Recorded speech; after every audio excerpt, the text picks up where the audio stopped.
Okay, so guys, what do we have here? We finished the donation part, and I actually have great text, big, good text from Prometheus UA today.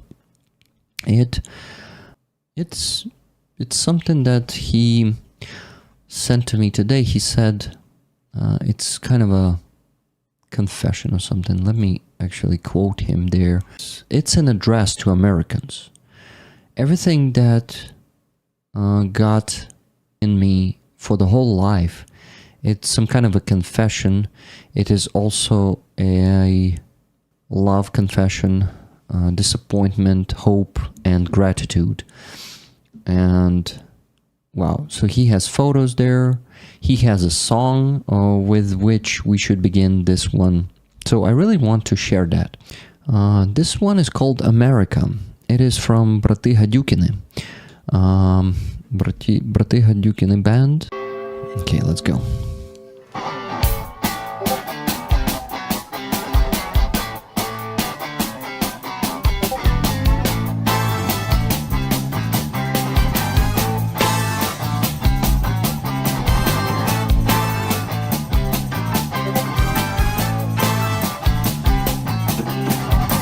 Коли Black Night зміняє білий день, і People весь відпочиває після ворку, я не встигаю затулить очей, як своїх крил сам flying до Нью-Йорку. Дуже добре жити нам, чесним всім робітникам, советській владі, но мечтаю хоч би раз до Америки попасти.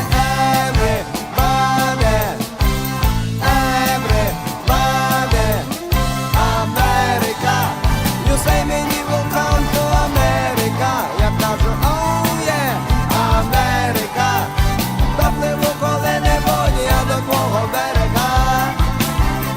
Америка. You say many will come to America. Я кажу, oh yeah, Америка. Допливу коли-небудь я до твого берега. Come on.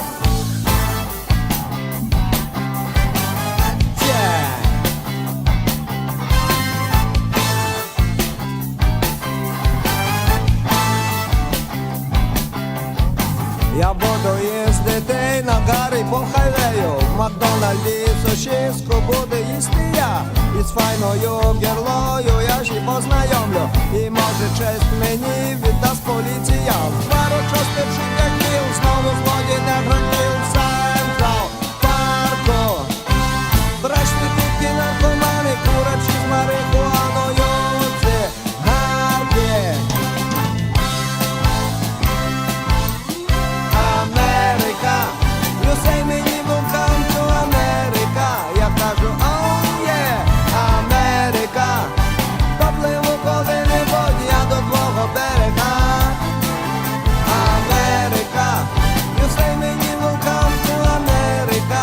Я кажу, oh yeah, America. Допливу коли-небудь я до твого берега.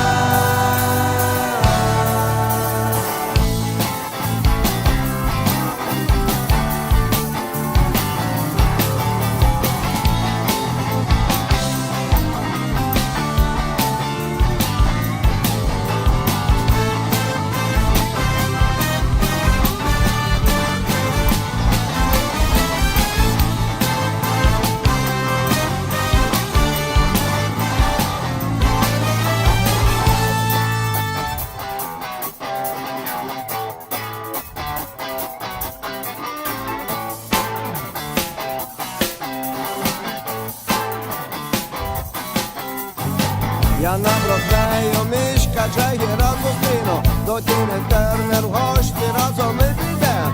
Паду я перед нею даун на коліна, і ми all night разом веснею проведем. Вона say мені бай-бай, заспіває лалабай, стигма, бейбе. Скажу я give me your hand, I want you to be my friend. На землі, на небі. America, you say many will come to America. Я кажу, oh yeah, America. Допливу коли-небудь я до твого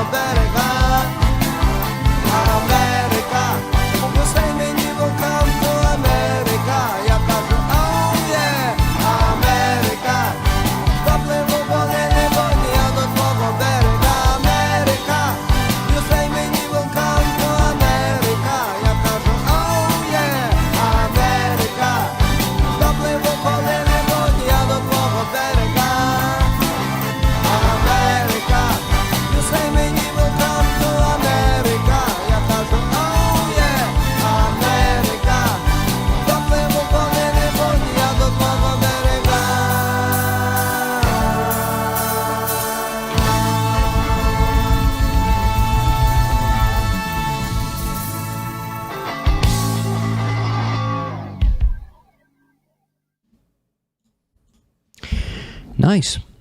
So this song is from 1989. I noticed that. Prometheus. Guys, listen to what Rick is going to read now. This is my confession to the United States. I poured out my soul for you. Yeah, guys, Prometheus UA, one of the rollers, a Ukrainian roller. I think that man is capable of really expressing not only his thoughts very well, but also his great view and vision of the political situation, geopolitical situation. Prometheus UA is a talented person, and I want to share that with you. This is his message. Recently, I heard this song accidentally, and I wanted to address all Americans. I was born when the USSR still existed, but I don't remember much. Everything was gray and indistinct. My first memories coincided with the moment when Ukraine became independent. The Iron Curtain fell and information from abroad began to flow to Ukraine. American cartoons and movies began to appear on television. I, along with whole generations in Ukraine, grew up watching Tom and Jerry, Chip and Dale, Teenage Mutant Ninja Turtles, Rocky, Rambo, Arnie movies, and the Friends series, which I watched many times. My Christmas movie is National Lampoon's Christmas Vacation with Chevy Chase, not Die Hard. I know what Thanksgiving is.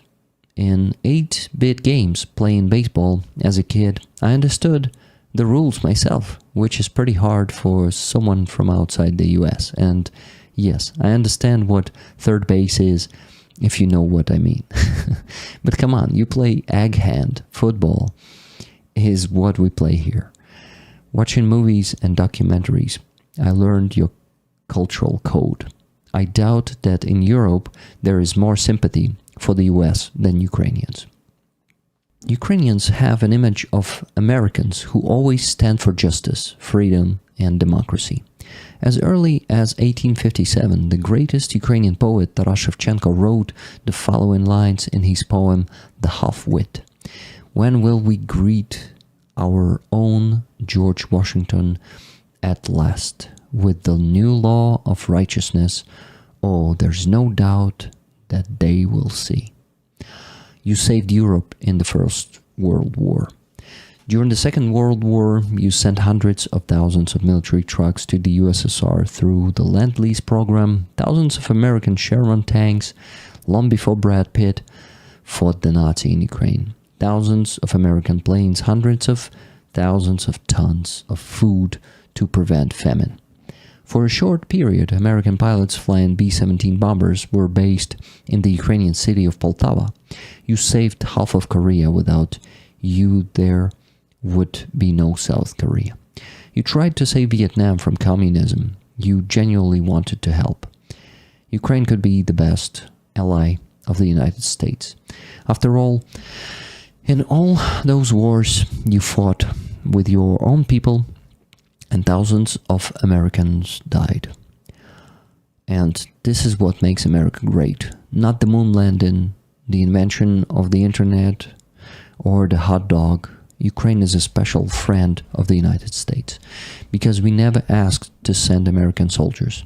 A legendary Ukrainian warrior wrote quite exhaustively on a wall in a bombed-out city, "We are not asking for too much. We just need some artillery shells and aviation. Rest, we do ourselves." I don't know the word "do ourselves," but here it is. Armed Forces of Ukraine. It is actually written in Suja, guys. It is written by Vitaly Ovcharenko, if I'm not mistaken. He is from Donetsk Oblast himself. From Donetsk itself, if I'm not mistaken. But yeah, here it is. After all, since the early 90s, Ukraine has repeatedly participated in peacekeeping missions to help the Americans. Several dozen of Ukrainian soldiers were killed in these missions. In one of the missions, the American gave Ukraine several military Humvees. They immediately became symbol of the new Western non-post-Soviet Ukrainian army. It was in a Humvee that the Minister of Defense opened the military parade on Ukraine's Independence Day. That's fantastic. You can see this photo here, guys. Indeed, it is a symbol of the new non-Soviet Ukraine. I agree here with Prometheus UA a lot. From the very beginning of Ukraine's independence, we have been cooperating with the United States, but you know the stories. When one person really loves someone and that person just pushes them away in return.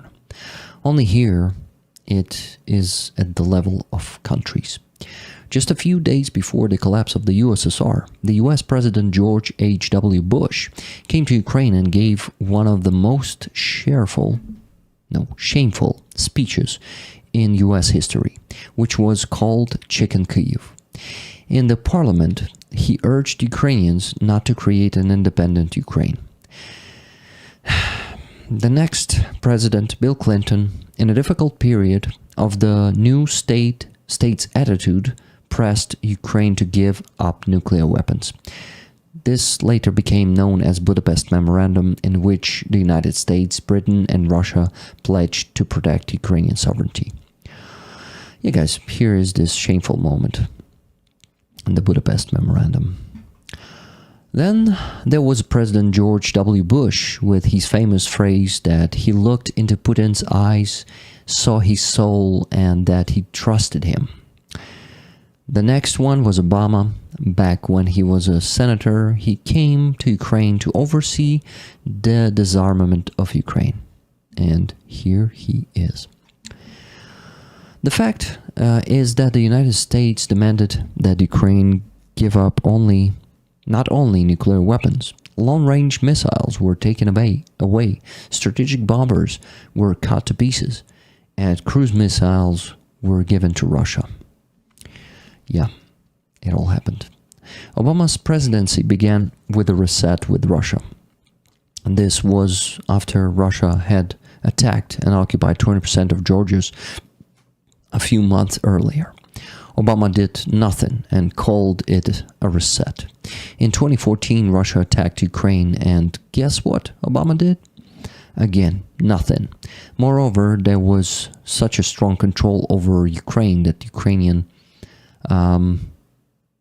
biathlonists, a sport with skiing and shooting, could hardly buy sporting rifles. Trump was not much different from Obama. 30 javelins were transferred with a ban on their deployment at the front, but this was done by someone from Trump's team. Then there was Biden, who was listening to Sullivan regulations of escalation. This is when there was never any talk of Ukraine winning, and that only Ukraine should not lose.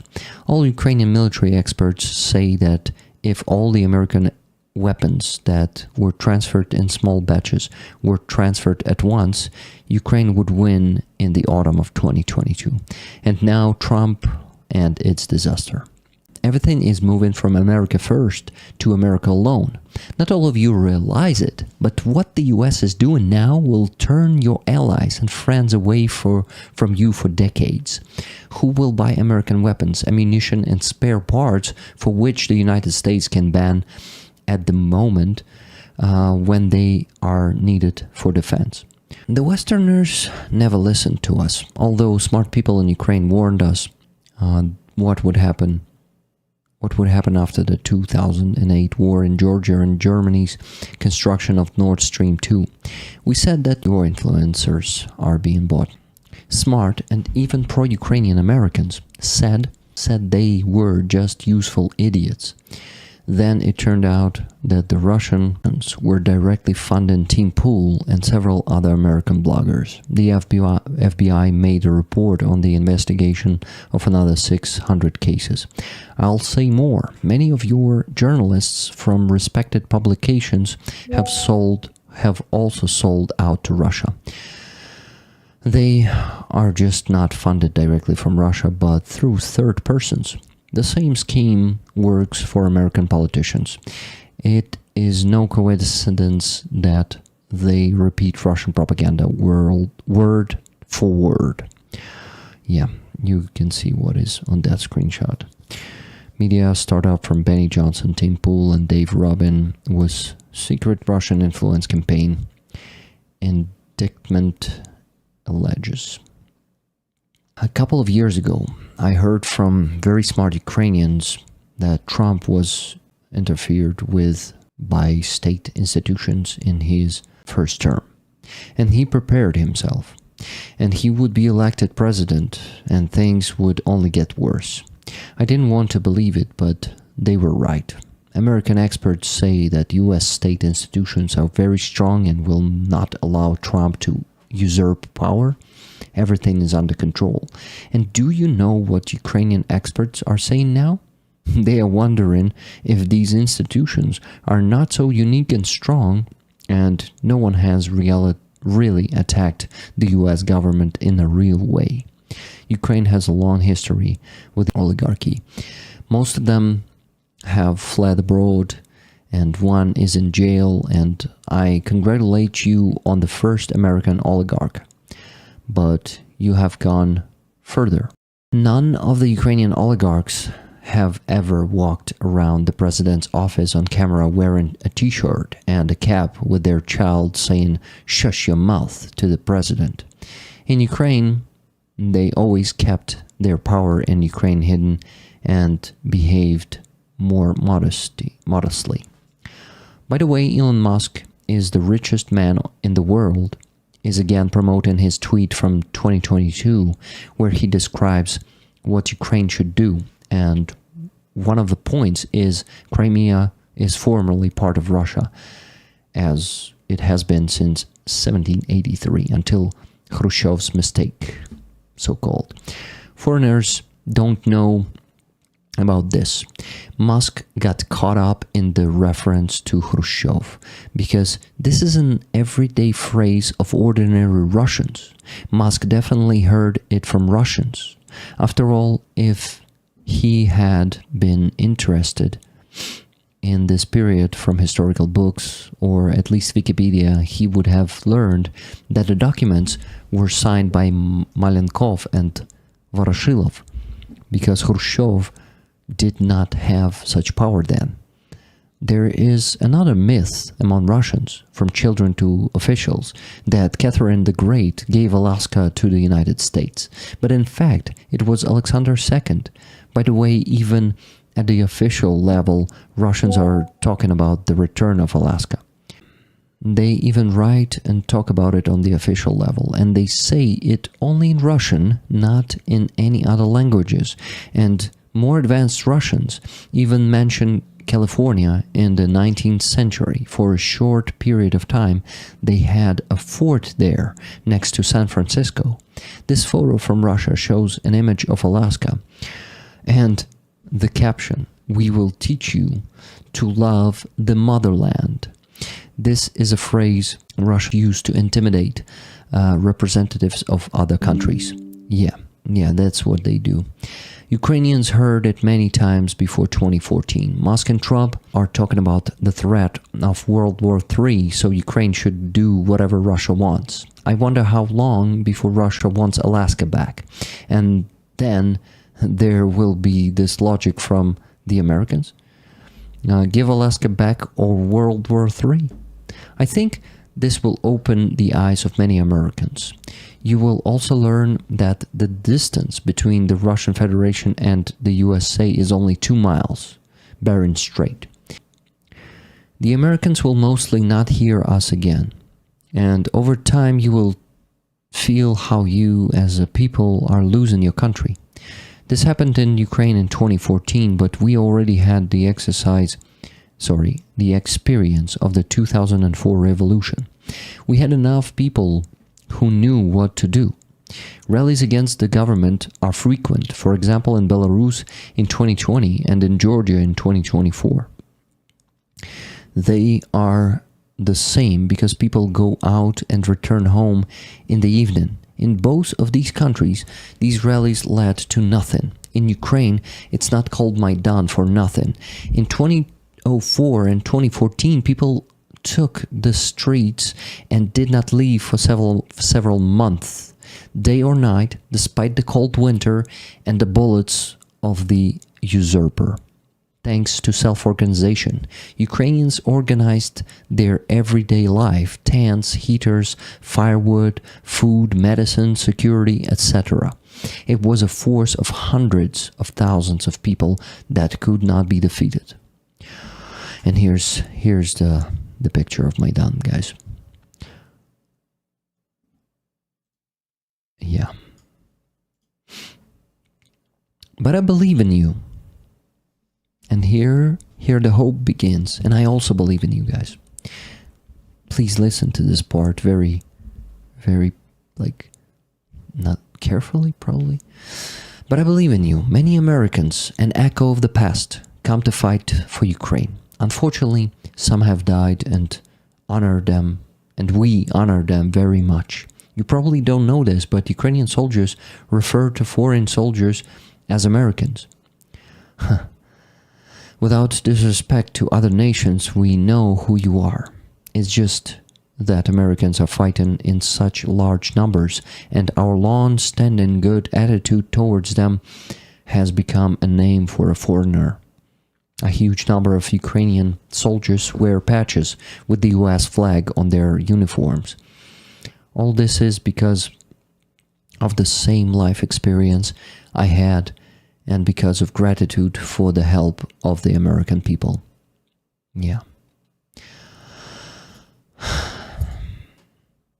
And now I want to address all of you dear rollers. It seems that over the past week, you have donated a record amount of money, and there are many Americans among you. You are the hope for the United States, and do not let us be disappointed in your country. Your actions save not only Ukrainians, but also yourselves. When a forest fire rages, it does not stop by itself.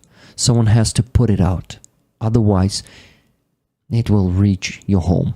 Your donations are like drops of water that, if you give enough of them, will turn into a rain that will save our planet.